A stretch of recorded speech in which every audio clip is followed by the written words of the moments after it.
बच्चों आज हम सीखने वाले हैं सेकंड पार्ट, जो हमने यूनिट स्टार्ट किया था क्लास 6 साइंस का यूनिट नंबर 1 में पार्ट 2 है natural resources air water and land. इसका पहला पार्ट आप देख लेना, हमने डिस्कस किया था कि नेचुरल रिसोर्सेस का मीनिंग क्या होता है, ठीक है, उसको समझा।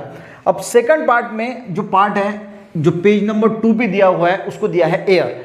सबसे पहले आपके बुक में क्या दिया है, what are the 5 layers of atmosphere. देखिए हमने क्या देखा था पहले पार्ट में, एयर है तो इसको एटमॉस्फेयर बोला जाएगा, वाटर है तो उसको हाइड्रोस्फीयर बोला जाएगा, लैंड है तो उसको लिथोस्फीयर बोला जाएगा। तो आप पहला पार्ट देख लेना, उसके बाद ये सेकंड पार्ट जो है वो देखना, आपको अच्छी तरीके से समझ में आएगा, ठीक है। तो आज हम बात करेंगे एयर की। तो सबसे पहले आपको रिकॉल करना है, ये आपको प्रीवियस ईयर में जो है वो हो चुका होगा 5th क्लास में, कि what are the layer of atmosphere. Atmosphere की जो 5 लेयर्स है वो कौन सी है, तो कौन से, ये आपको पूरी तरीके से याद कर लेनी है। ट्रोपोस्फियर, स्ट्रेटोस्फियर, मीजोस्फियर, थर्मोस्फियर और होता है एक्सोस्फियर। जो हमारा ओजोन वगैरह होता है ना, ओजोन लेयर, वो स्ट्रेटोस्फियर में होता है। यानी ये लेयर कैसी होती है, देखिए ये अर्थ है मान के चलो, तो सबसे पहले जो हमारे अर्थ से जो पहली लेयर होती है वो होती है ट्रोपोस्फियर, ठीक है, ये इस हिसाब से है। उसके बाद आती है फिर स्ट्रेटोस्फियर, उसके बाद आती है फिर मीजोस्फियर, उसके बाद आती है थर्मोस्फियर और उसके बाद आती है एक्सोस्फियर। यानी हम अर्थ से जैसे जैसे दूर जाएंगे तो पहली अर्थ से सबसे नजदीक कौन सी है, ये ट्रोपोस्फियर वाली, उसके बाद कौन सी आएगी, स्ट्रेटोस्फियर, उसके बाद आएगी मीजोस्फियर, उसके बाद आएगी थर्मोस्फियर, उसके बाद आएगी एक्सोस्फियर। यानी ऐसी ये क्या है हमारी अर्थ। तो ये गाइस सबसे पहले हमें याद रखना है कि ये जो है वो 5 लेयर है एटमॉस्फेयर की, समझ में आ गया। अब आते हैं एयर पे, तो ये आपको याद रख लेना है कि ऐसी जो है वो 5 लेयर है। अब एयर की बात करें तो एयर क्या है, एक नेचुरल रिसोर्सेस है, क्योंकि एयर जो है वो हमें बहुत यूजफुल है, क्योंकि जो हम सांस लेते हैं वो एयर के माध्यम से ऑक्सीजन जो है अंदर जाता है। तो air in the atmosphere around the earth contain. अब एयर में जो हवा होती है उसमें होता क्या क्या है ये हमें सीखना है, समझ में आ गया। एयर में क्या क्या होता है, तो इसमें नाइट्रोजन होता है, ऑक्सीजन होता है और 6 इनर्ट गैसेस होते हैं। अब इनर्ट गैसेस जो आर्गन है ये इनर्ट गैसेस ही है।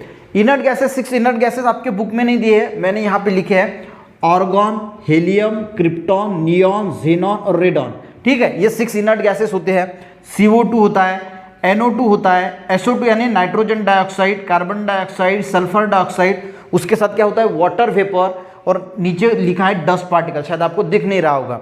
तो ये सारी चीजें एयर में इंक्लूड होती है, ये भी आपको पता होना चाहिए। आपके बुक में डायरेक्टली लिखा है, आप अपने नोटबुक में इस प्रकार से जो है वो लिख सकते हैं, ठीक है। अब आपको ये तो पता चल गया कि एयर में नाइट्रोजन होता है, ऑक्सीजन होता है, इनर्ट गैसेस होते हैं, CO2 होता है।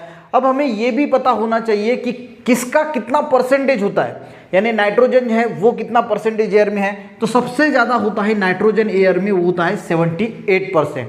ये आप अपने बुक में लिख लीजिए, बार बार इसको देखिए, इसको आपको याद ही करना होगा, कोई दूसरा ऑप्शन नहीं है आपके पास। ऑक्सीजन कितना होता है, तो 21% ऑक्सीजन होता है।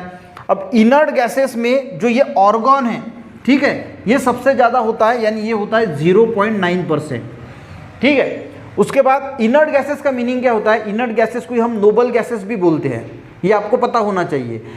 नोबल गैसेस या इनर्ट गैसेस का मीनिंग क्या होता है कि ऐसी गैसेस जो किसी के साथ रिएक्ट नहीं होती। क्लास में कोई बच्चे होते हैं जो किसी के साथ फ्रेंडशिप भी नहीं करते, किसी के साथ झगड़ा भी नहीं करते, वो अकेले रहना पसंद करते हैं, कोई लफड़ा लोचा नहीं है।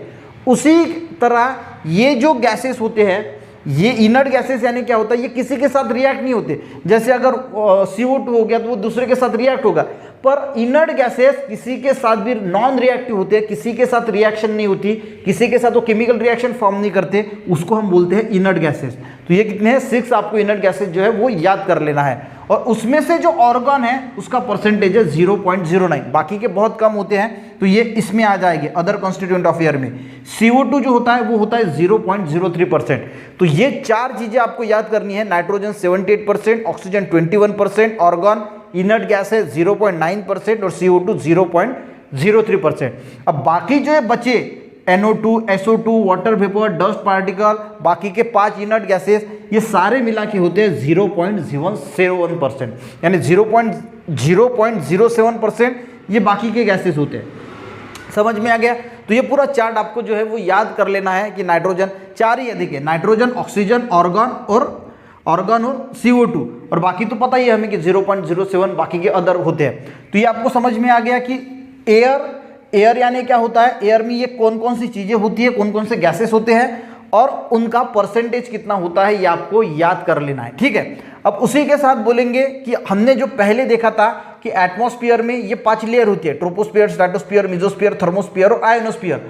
तो ये जो पूरी गैसेस है, ये एयर का किस लेयर में कितना इसका मास होता है, मास यानी हम बोल सकते हैं कि कितना वेटेड होता है, कितना परसेंटेज किस में प्रेजेंट होता है। तो देखिए जो ट्रोपोस्फियर होता है, तो जो एयर का टोटल पूरा यानी जो 5 लेयर की हम कंपैरिजन करें तो 80% जो टोटल मास है गैसेस का, इस टोटल जितनी भी पूरी टोटल गैसेस प्रेजेंट होगी एटमॉस्फेयर में, तो उसका 80% जो टोटल मास ऑफ गैस है वो होता है ट्रोपोस्फियर में। यानी ज्यादा से ज्यादा गैसेस कहां पे प्रेजेंट होती है, वो होती है ट्रोपोस्फियर में, यानी एयर ज्यादा से ज्यादा कहां है, ट्रोपोस्फियर में। उसके बाद स्ट्रेटोस्फियर में कितना होता है, 19%, यानी टोटल मास ऑफ गैस।